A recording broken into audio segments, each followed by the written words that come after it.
கன்னியை பொறுத்தளவில் அதனுடைய சிம்பிள் பார்த்திங்கன்னா ஒரு பெண் வடிவம், அதுதான் கன்னி அப்படின்னு சொல்கிறது. இந்த கன்னி பெண்கள்னாவே எல்லாருக்குமே ஒரு சாஃப்ட் கார்னர் இருக்கும். அது என்னப்பா சின்ன பிள்ளைப்பா அப்படின்ற மாதிரி. இவங்களுடைய பேச்சு வந்து ரொம்ப ஸ்வீட்டாக இருக்கும், ரொம்ப அழகாக அடுத்தவங்கள்ட்ட அப்படி இந்த பழம் நழுவி பாலில் விழுகிற அளவுக்கு அவங்களுடைய பேச்சு சாமர்த்தியம் அப்படிங்கிறது ரொம்பவே நல்லாயிருக்கும். அதே இல்லாமல் வாகன யோகம் இவங்களுக்கு ரொம்ப நல்லாயிருக்கும். வண்டி வாகனங்கள்லாம் ரொம்ப நல்லாயிருக்கும். அதே போல் இவங்களுடைய திறமைக்கு இவங்க எந்த தெய்வத்தை பிடிச்சா இவங்களுக்கு வாழ்க்கையில் ஒரு சக்ஸஸ் அப்படின்னு இருக்குன்னா,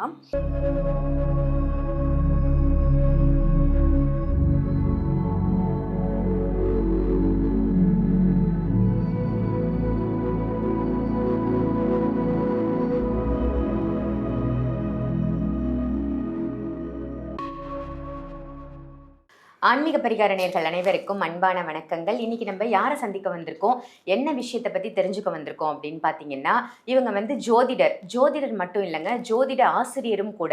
நம்மள யாருக்காவது ஜாதகம் பார்க்கணும்னு ஆசைப்படுவோம், அதே சமயத்தில் கற்றுக்கணும் அப்படின்னு ஆசைப்படுவோம் இல்லையா? ஸோ ஜோதிடம் நீங்கள் கற்றுக்கணும் அப்படின்னா மேடம் கிட்டே நீங்கள் கற்றுக்கலாம். ஏஎல்பி அஸ்ட்ராலஜர் சாந்தி தேவி ராஜேஷ்குமார் அவர்களை தான் இன்னைக்கு நம்ம சந்திக்க வந்திருக்கோம். வணக்கம் மேம். வணக்கம். ஆன்மீக பரிகார நேயர்கள் அனைவருக்கும் இந்த நாள் இனிய நாளாக அமைய வாழ்த்துக்கள். Thank you ma'am. எப்படி இருக்கீங்க? நல்லா இருக்கேன். நீங்கள் எப்படி இருக்கீங்க? நல்லா இருக்கேன் மேம். உங்களுடைய பதிவுகள் எல்லாம் ரொம்ப சூப்பராக போயிட்டுருக்கு. நம்ம சனி வக்ர பயிற்சி முதல்ல போட்டோம், நல்ல ரெஸ்பான்ஸு, நிறைய பேர் அதை பார்த்துருந்தாங்க, நிறைய நமக்கு கமெண்ட்ஸும் வந்திருந்தது, நல்லா இருக்குது பதிவு அப்படின்னு சொல்லி அவங்களுடைய விஷயங்கள் எல்லாமும் தெரிவிச்சிருந்தாங்க. இன்றைக்கி நம்ம பார்க்க போகிற பதிவு மேம், பிரம்மன் எழுதிய விதி. அதை வந்து பிரம்மன் எழுதிய விதி அப்படின்னு சொல்லலாம், பிறப்பு பலன் அப்படின்னு சொல்லலாம். ஒவ்வொருத்தர் தலையிலையும் பிரம்மா வந்து எழுதுவார் அப்படின்னு ஆதி காலத்துல இருந்தே சொல்லுவாங்க இல்லையா? ஸோ மேஷ ராசியிலேருந்து மீன ராசி வரைக்கும் அந்த பிரம்மா ஒவ்வொருத்தருக்கும் என்ன மாதிரி விஷயங்களை எழுதியிருக்காரு, அவங்கவுங்களுடைய கிரக நிலைகள் அந்த அமைப்புகளை வச்சு ஒவ்வொரு ராசிக்கும் அழகாக சொல்லுங்கள் மேம். முதல்ல பிரம்மன் எழுதிய விதினா என்ன அப்படின்றத மக்களுக்காக சொல்லுங்கள். கண்டிப்பாக சொல்லணும். பொதுவாக அவரவர் தமக்கு உள்ள ஆயுசும் தொழிலும் வித்தை செல்வம் எழில் மரணங்கள் ஏழும் தவமுடை பிரம்மதேவன் தனது கை தொடங்கும் முன்ல சிவனுடைய அருளினாலே கர்ப்பத்தில் நிச்சயித்தான் அப்படின்னு சொல்லுவாங்க.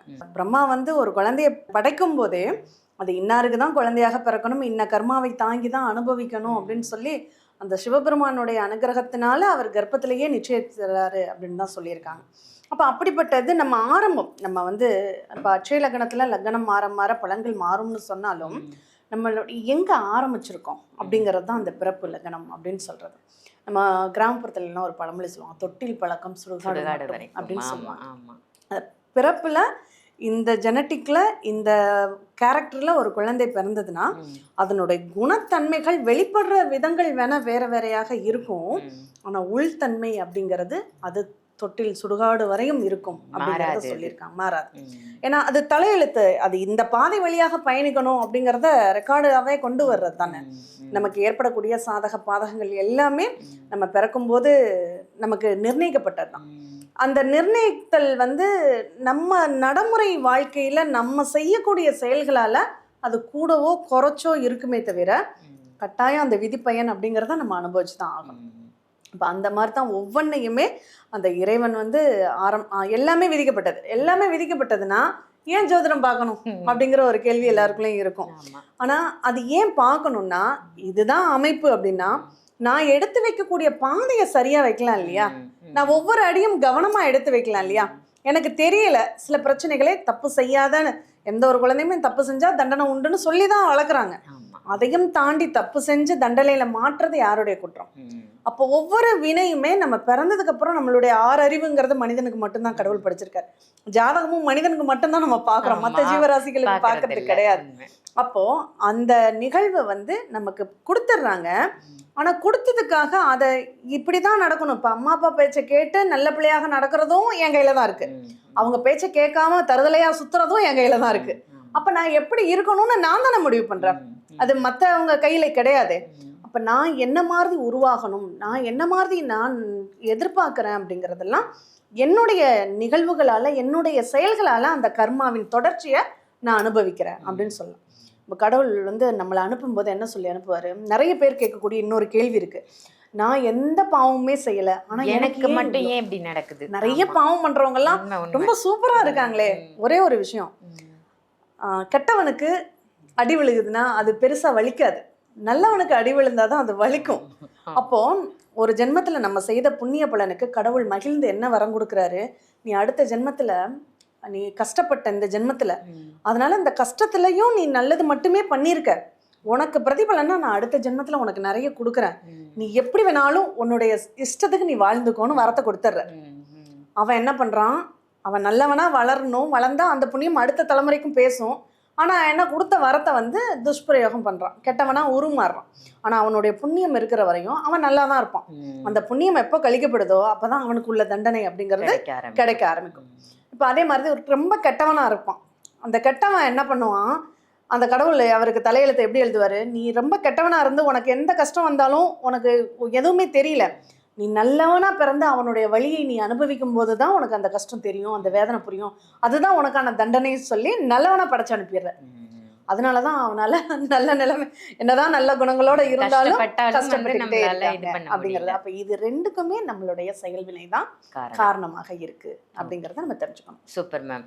அதாவது பிறப்பு பலன்னா என்ன, பிரம்மா வந்து என்ன மாதிரி விஷயங்களை எழுதி அனுப்புறாரு அப்படின்னு சொன்னீங்க. இதுவே ஒவ்வொரு ராசிக்கும் எப்படி இருக்கு, கண்டிப்பா மாறுபடும் இல்லையா? ஸோ ஒவ்வொரு ராசிக்குமான விஷயங்களை நம்ம இப்ப பார்த்துடலாம். கண்டிப்பா மேம். ரொம்பவே அழகா சூப்பரா எல்லாரும் கவர்ந்து இழுத்து இந்த பதிவை பார்க்குற அளவுக்கு ஒவ்வொரு ராசிக்கும் நீங்க சொல்லிட்டே வரீங்க மேம் இந்த பிறப்பு பலனை பத்தி. ஸோ இப்போ நம்ம பார்க்க போறது வந்து இந்த கன்னி ராசி. கன்னி ராசிக்கான பிறப்பு பலன் பிரம்மன் எழுதிய அந்த விதி எப்படி மேம் இருக்கு? கன்னியை பொறுத்தளவுல அதனுடைய சிம்பிள் பார்த்தீங்கன்னா ஒரு பெண் வடிவம், அதுதான் கன்னி அப்படின்னு சொல்றது. இந்த கன்னி பெண்கள்னாவே எல்லாருக்குமே ஒரு சாஃப்ட் கார்னர் இருக்கும், அது என்னப்பா சின்ன பிள்ளைப்பா அப்படின்ற மாதிரி. ஆனால் அவங்க பண்ணுற வேலைகள்லாம் பெரிய பெரிய வேலையாக இருக்கும்.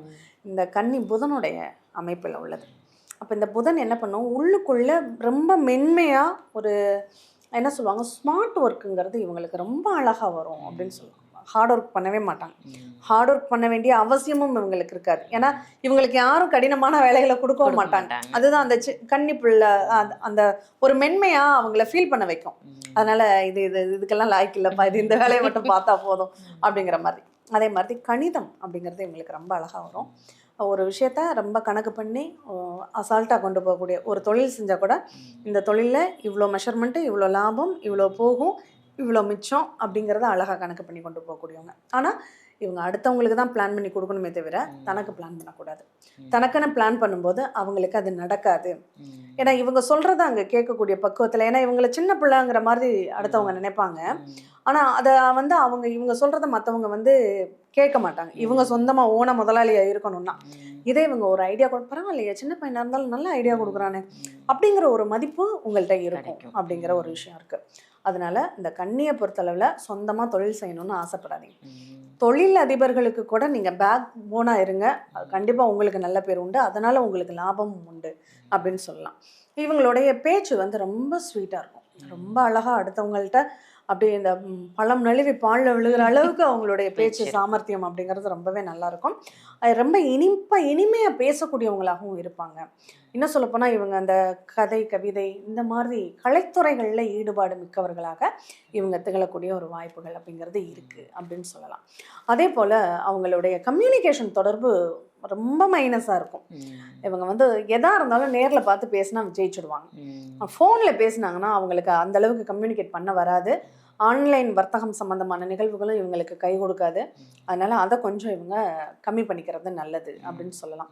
அதே மாதிரி இவங்க இளைய சகோதரத்துக்கும் இவங்களுக்கும் ஒத்தே போகாது. சதா அவங்க கூட ஏதாவது பிரச்சனைகள் வரும். இல்லை அவங்கள நம்பி ஒரு விஷயத்த பண்ணுறாங்கன்னா அது இவங்களுக்கு தண்டனையாக முடியும்.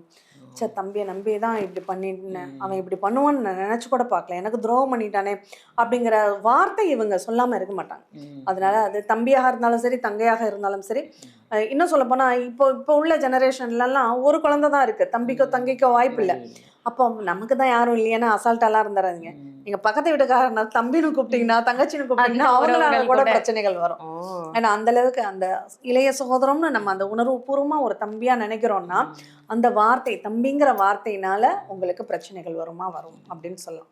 ஆனால் இதுவே உங்களுக்கு மூத்த சகோதரம் ஏன் அண்ணனை கூப்பிட்டு யார்கிட்டயாவது பேசி பாருங்களேன், அவங்களால அழகாக உங்களுக்கு காரியம் ஆகும். அதனால் அதை மட்டும் நீங்கள் கொஞ்சம் கவனமாக பார்த்துக்கணும் அப்படின்னு சொல்லலாம். பொதுவாக எலக்ட்ரிக் பொருட்கள் அப்படிங்கிறது இவங்களுக்கு கொஞ்சம் அடிக்கடி மக்கராகும் அப்படிங்கிற ஒரு விஷயம் இருக்குது. அதை மட்டும் இந்த கன்னிராசிங்க கவனமாக கையாளணும் அப்படின்னு சொல்லலாம்.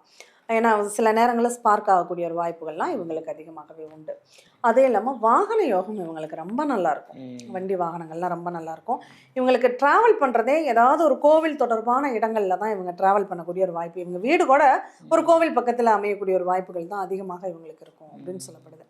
அதே போல் மனைவி அளவுக்கு அம்மா மாதிரி மனைவி வேணும்னு நினைக்கக்கூடிய ஒரு கேரக்டர் இவங்க அப்படின்னு சொல்லலாம். அந்த வாழ்க்கை துணையை அம்மா அளவுக்கு நேசிப்பாங்க. அதே சமயம் அம்மாவையும் மனைவியையும் மெயின்டைன் பண்ணுறது இவங்களுக்கு கொஞ்சம் சிரமம் அப்படின்னு சொல்லியிருக்கு. ஏன்னா 2 பேரையும் ஈக்குவலாக இவங்க பார்க்கறதுனால 2 பேருக்குமே நல்ல பிள்ளையாக நடந்துக்கணும்னு முயற்சி பண்ணுறது இவங்களுக்கு ஒரு சில நேரங்களில் அது மைனஸாக போயிடும் அப்படின்னு சொல்லியிருக்கு. குழந்தைகளை பொறுத்தளவில் நல்லா இருக்குது. ஆனால் குழந்தைகள் படிப்பில் கொஞ்சம் சில தடைகள்லாம் வரதுக்கான வாய்ப்புகள் இருக்குது. அதை மட்டும் கொஞ்சம் பார்த்துக்கணும். மற்றபடி குழந்தைகளால் எதிர்காலத்தில் கொஞ்சம் சின்ன சின்ன சங்கடங்கள் அப்படிங்கிறது வரும். ஆனால் அது பெரிய பாதிப்பாலாம் இருக்காது. அதை பொறுத்தளவில் ஓகே தான். அப்பாங்கிற உறவு எப்படின்னா, அப்பா பேச்சை படிப்பு விஷயத்தில் மட்டும் இவங்க கேட்காம இருந்தால் நல்லாயிருக்கும். ஏன்னா படிக்கிறப்போ அப்பா பேச்சு அப்பா சொன்னாருன்னு ஒரு கல்வியை படிச்சுட்டாங்கன்னா அவங்க அதில் தோற்று போயிடுவாங்க. அதனால் படிப்பு விஷயத்தில் மட்டும் அப்பா பேச்சை கேட்காதீங்க. மற்ற நிகழ்வுகளில் அப்பா பேச்சை தாராளமாக கேட்கலாம். அதே போல் இவங்களுடைய திறமைக்கு இவங்க எந்த தெய்வத்தை பிடிச்சா இவங்களுக்கு வாழ்க்கையில் ஒரு சக்ஸஸ் அப்படின்னு இருக்குன்னா, இவங்க கிருஷ்ணரை பிடிச்சிக்கிறது ரொம்ப நல்லது. ராதாகிருஷ்ணன் அப்படிங்கிறது இவங்களுக்கு ரொம்ப ரொம்ப சப்போர்ட் பண்ணக்கூடிய தெய்வமாக இருக்கும். அதனால் கிருஷ்ணர் கோவில் இருந்தால் பக்கத்தில் கிருஷ்ணர் கோவிலுக்கு போகலாம், இல்லைன்னா பெருமாள் கோவிலுக்கு போகலாம். அது இவங்களுக்கு ரொம்ப நல்ல ஒரு சூழ்நிலையை அமைச்சு கொடுக்கும்.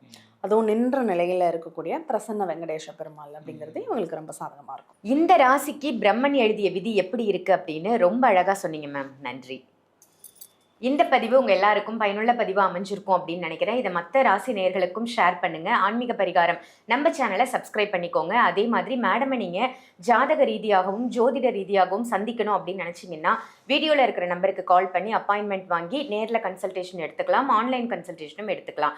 அதே மாதிரி நீங்க ஜாதகம் கத்துக்கணும், நான் ஒரு ஜோதிடர் ஆகணும்னு ஆசைப்படுறேன், என்ன பண்ணலாம் அப்படின்னா கவலையே வேண்டாங்க. மேடம் அதுக்கு கிளாஸ் எடுக்கிறாங்க. ஸோ அந்த வகுப்புலையும் நீங்க கலந்துக்கிட்டு நீங்களும் ஒரு ஜோதிடர் ஆகலாம். அதுக்கு உங்களுக்கு ஏதாவது டீட்டெயில் தெரியணும் அப்படின்னு நினச்சிங்கன்னா வீடியோவில் தெரியுற அதே சேம் நம்பருக்கு கால் பண்ணி டைரெக்டாக மேம் கிட்ட பேசி அதனுடைய டீட்டெயில் என்ன அப்படின்னு தெரிஞ்சுக்கிட்டு அந்த வகுப்பில் நீங்களும் சேர்ந்துக்கோங்க. மேம், இப்போ நீங்கள் ஜோதிட வகுப்பு எடுக்கிறீங்க இல்லையா, அதனுடைய விவரங்கள் மக்களுக்காக சொல்லுங்களேன். ஒன்றும் இல்லை, ஜோதிடம் முதல்ல எதுக்காக பார்க்கணும் அப்படிங்கிறதுக்கான காரணம் என்னென்னா, நிறைய பேருக்கு இங்கே நான் தப்பே பண்ணலையே, நமக்கு ஏன் தண்டனை கிடைக்குதுங்கிற ஒரு எண்ணம் இருக்குது. ஆனால் நீங்கள் எடுத்து வைக்கக்கூடிய ஒவ்வொரு அடிகள் தான் உங்களுக்கு ஏற்படக்கூடிய சாதக பாதகங்களுக்கு காரணம் அப்படிங்கிறத இப்போ நான் சொன்னால் நீங்கள் கேட்க மாட்டீங்க. நீங்கள் படிச்சீங்கன்னா தெரிஞ்சுக்குவீங்க, ஓ நம்மளால தான் இது நடந்திருக்கு அப்படிங்கிறத. நம்ம பொதுவாக நம்மளை யாராவது குறை சொன்னாங்கன்னா நமக்கு ஏற்றுக்க மாட்டோம். ஆனால் அதுவே ஐயோ நம்ம தப்பு பண்ணிட்டோமே அப்படின்னு நம்மளே புரிஞ்சுக்கும் போது தான் அதனுடைய ரிசல்ட் வேற மாதிரி இருக்கும். அந்த மாதிரி இந்த வகுப்புல கலந்துக்கிட்ட அத்தனை பேருடைய ரிவ்யூவும் பார்க்கும்போது நான் இங்கே வந்து தாங்க நான் என்ன தப்பு பண்ணேன்னு புரியுது அப்படிங்கிறத அவங்க ஒத்துக்கிறது தான் இதில் உள்ள ஹைலைட்டு. அப்படி ஒத்துக்கும் போது நம்மளே சுயமாக நம்ம ஜாதகத்தை நம்ம பார்க்கும்போது தான் நம்மளுடைய சாதக பாதங்கள், நம்ம எங்கெல்லாம் தப்பு பண்ணியிருக்கோம், எங்கே போகணும் எங்கே போகக்கூடாது, யார்கிட்ட பேசணும் பேசக்கூடாது, ஒரு கடனை கூட யார்கிட்ட வாங்கணும் யார்கிட்ட வாங்கக்கூடாது அப்படிங்கிறத நம்ம தெரிஞ்சுக்க முடியும். வாங்கக்கூடாதவங்கள்ட்ட வாங்கி என்னால் கடனே கட்ட முடியலன்னு புலம்புறதை விட நம்ம இன்னார்கிட்ட வாங்கினா கடனை ஈஸியாக கட்டிடலான்னு தெரிஞ்சு வாங்கிட்டாங்கன்னா அவங்க வாழ்க்கை சேஃபாக இருக்கும். கண்டிப்பாக. அதனால நம்ம ஜாதகத்தை நாமளே தெரிஞ்சுக்கிறது எவ்வளவோ பெஸ்ட். Super ma'am. ஜோதிட வகுப்பு ரொம்ப அருமையாக எடுத்துட்டு இருக்கீங்க. இன்னும் அது சக்ஸஸ்ஃபுல்லாக போக என்னுடைய வாழ்த்துக்கள். நன்றி மேம். இந்த ஜோதிட வகுப்புல மக்கள் சேரணும் அப்படின்னு ஆசைப்படுறாங்கன்னா எப்படி மேம் உங்களை காண்டாக்ட் பண்றது? எத்தனை நாள் இந்த வகுப்பு இருக்கும்? பல மாதங்கள் அப்படிங்கிறது அவசியமே இல்லை மேம். ஒரே மாசத்துல கத்துக்க முடியும். இன்னும் சொல்ல போனா 15 நாள்ல பலன் எடுக்கிறது எப்படி அப்படிங்கிறத நாங்கள் சொல்லி கொடுத்துருவோம். அதுக்கு அடுத்து 15 நாள் ப்ராக்டிஸ், அவங்க ஜாதகத்தை அவங்க போட்டு ஆய்வு பண்ணுறதுக்கான ப்ராக்டிஸ் கொடுப்போம். இப்போ இதில் கற்றுக்கிறதுக்கு அவங்க வேறு ஒன்றுமே இல்லை, எழுத படிக்க தெரிஞ்சால் போதும். இன்னது படிச்சிருக்கணும் அது படிச்சிருக்கணுங்கிறதுல தமிழ் எழுத படிக்க தெரிஞ்சால் போதும். அவங்க யார் இருந்தாலும் வயது வரம்பு கிடையாது. நம்ம வகுப்பில் 6வது படிக்கக்கூடிய குழந்தை படிக்குது, 91 வயசு தாத்தாவும் படிக்கிறார். அப்போது அந்த மாதிரி எல்லாருமே ஈஸியாக புரிஞ்சுக்கக்கூடிய அளவில் தான் இருக்குது இந்த வகுப்பு. அதனால அவங்க ஒரு மாசத்திலேயே அவங்க பலனை அவங்களால பார்த்துக்க முடியும். Super ma'am. ஒரே மாதத்தில் ஜோதிடம் நீங்களும் கத்துக்கலாம். உங்களுக்கு யாராவது ஜோதிடம் கத்துக்கணும், உங்கள யாராவது ஆசைப்பட்டீங்கன்னா வீடியோல தெரியிற நம்பருக்கு காண்டாக்ட் பண்ணிக்கோங்க. இதே மாதிரி வேற ஒரு நல்ல நிகழ்ச்சியில உங்க எல்லாரையும் சந்திக்கின்றேன். நன்றி, வணக்கம்.